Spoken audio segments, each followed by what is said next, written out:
Hey,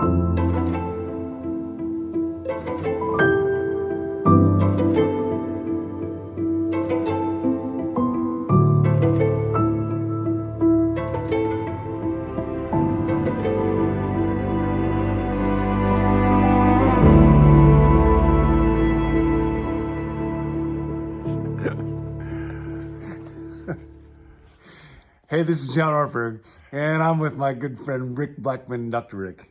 Hey, John. So good to be with you. Thank you, especially for being with this one. This topic is very important and very fascinating. Rick and I know a guy, Neil Clark Warren. He's the guy that started eHarmony. And for both of us, he was dean of the psych school that we went through. And I think every conversation I've heard Neil have with somebody, he would always end it with the same phrase: take very good care of yourself. Yeah, that's right. And that's actually where I want to start today. We're walking through this book by Dallas Willard, Renovation of the Heart, on the second chapter, where he lays out what are the essential elements of a person. And he starts with, at the very core of you is your will. And he says the words for heart and spirit, essentially in the ancient world, refer to that same function, your capacity to choose, your ability to create, your freedom. That's what gives you a little kingdom. And then you have a mind, and that's both your thoughts, the ability to reason and infer and perceive, as well as your feelings. And feelings are a huge part of what you do every day with people. Yes, absolutely. And then we have bodies, and those are the places where our wills initially can reign. And it's a miraculous thing when you think about a body is just matter, just atoms and molecules, but a personal will reigns over it. And then there's the social dimension, where we are part of who we are because of our relationships. You're somebody's son or somebody's daughter or somebody's friend. And then the next layer out beyond that is the soul. And people in the ancient world would say that the soul is what integrates all of the various parts of a person into one single life. And then beyond that is that larger environment, including God. So that is what it is to be a person. Now, at the beginning of the second chapter, Dallas explains why he's walking through this. Understanding, he says, is the basis of care. Take very good care of yourself.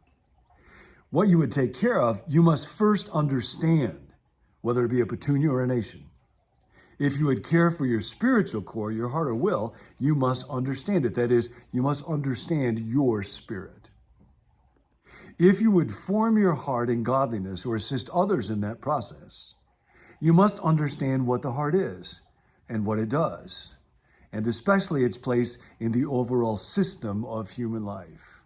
And then he talks about there was an old magazine called the Reader's Digest, and they used to run articles. I am Joe's liver, I am Joe's foot. And they would describe the properties of that particular organ or body part and how it is that you could care for it well. Dallas says, now, we might have titled this chapter, Hi, I'm Joe's Heart, in the spiritual sense of heart. We want to explain the nature of heart or spirit or will and its function in the person as a whole so that you might care for your heart and eventually for yourself. And Rick, here's where I want to start with you. We hear a lot in our day, especially from people who do therapy, we're a therapeutic culture, about self-care. I think for a lot of us, when we think about reading the Bible, it doesn't seem like Jesus says much about self-care, but he seems to say quite a lot about self-denial. And it doesn't seem like we hear in the therapeutic world much about self-denial. So talk for a bit about how you understand what it is that Dallas is talking about here, self and self-care. What does it mean to do that? How does it fit with stuff like self-denial? Love to hear your thoughts on that. Well, a long time ago, Dallas is the one that's helped me to think about what I do in some fundamental way, John, as soul care. The different parts that he talks about in this chapter have meant a lot to me over the years. And the ones that I probably seem to be like working with the most when I'm talking to people in counseling are the mind, thoughts and feelings, and choice, especially, somewhat with body and habits and whatnot. But so a thing that, for example, that I've used for many years that seems to be helpful to clients is the idea that we're, in our minds, half rational and half emotional. And if you have good rational powers and try to understand something, but you still can't really get it about yourself or get it about somebody else, it doesn't mean it's not understandable. It's just not understandable in the rational part or the rational half. It's more, I'm always saying, in the emotional part. So learning about that, for example, neurobiology in recent years has basically identified that we have like 6 primary feeling states. And it's a good thing to know those and to name those. We have anger, we have guilt, we have fear, we have sadness, we have happiness, and we have surprise. Interestingly, 4 of those are negative emotion states and 2 are positive. And then endless variations on each of those states. So I'm always saying that, of course, God, I'm a therapist. Like you said, I love to talk with people about their emotions, any of them. But I got this idea from our buddy Rankin Wilborn, to own but not enthrone your emotions.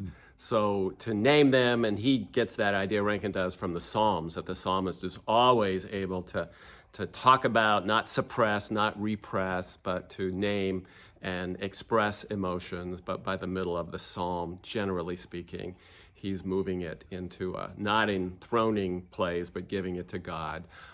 So understanding that simple idea about ourselves emotionally, and then working at our thoughts as well.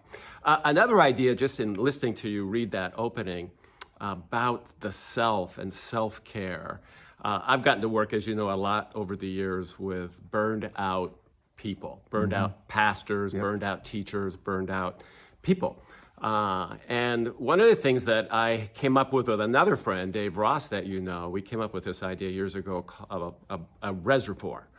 And to think about you, John, say, as a reservoir that is a big body of water that sits behind a hydroelectric power plant that generates productivity, generates power. So you think about the output requirements in your life, or in a pastor's life, or a professor's life, or a homemaker's life, or whatever it is. That is powered by water flowing into the reservoir. And one of the ways that I would tend to think about self-denial, and you were talking about that a minute ago, is that that's the ability to get out of our own self and be other-oriented, to care about the other, to love others. And I don't think you can read the New Testament carefully without seeing just how frequently that becomes a primary concern for Jesus. But if that reservoir level goes down too much, that would be one way to think about the tank is empty and the reservoir is dried up, and so there's no more. It's a little bit like the goose and the golden egg. Do you remember that old idea? Yes.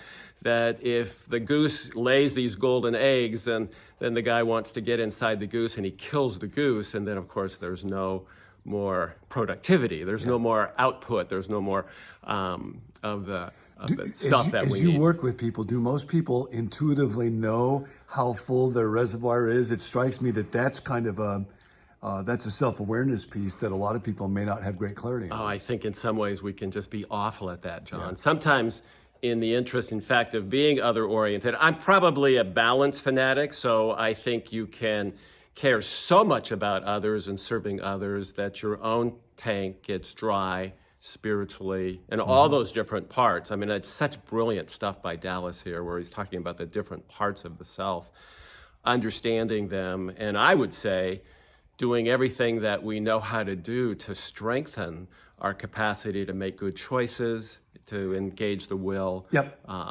and then to deal with our emotions in a godly way, to arrange our thoughts in ways that are noble and pure and elevated. So each of those. I was thinking about that. I had not thought about it quite like this until just now, as you and I have been talking about this.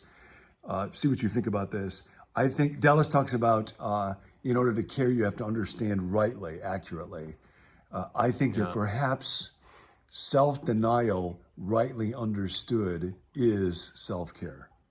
Yes. And here's what I was thinking. If you have a football player, and they're a great football player, and they're devoted to trying to win, that means they have to be really careful about what they eat, and often deny themselves, nope, I can't eat that because that will not build my body up right. And then they have to work out, they have to lift weights, they have to run sprints, they have to do all kind of drills. They may not feel like doing those. They need to be willing to not do what they feel like doing in order to do that which will help them achieve what they most want to achieve. And so a great football player, a great basketball player, a great artist is someone who practices an immense amount of self-denial. Self-denial is just being willing to not do what I feel like doing in the service of a greater cause. Yes. And really, when they're doing that, they have to get enough sleep. What are they doing? They are caring for their bodies, not in the sense of indulging their bodies, but in the sense of enabling their reservoirs to be full so that they will be able to achieve the mission, for us, that primary mission of love.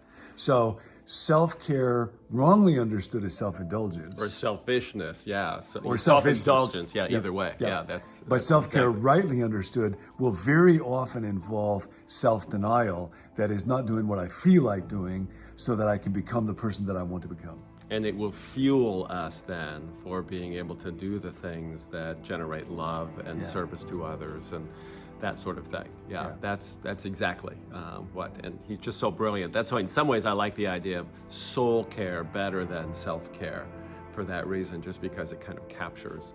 We were talking about the totality. word soul captures the notion of the person before God. Before God, yeah. In the way that self does not. It's what's so great in this chapter, right? Arranging the parts of the self with God in mind. Yeah. That's how Dallas puts it, which is what you're talking about there. Thank you. It goes by way too fast. See you next time. In the meantime, take very good care of yourself. Absolutely. Guard your heart.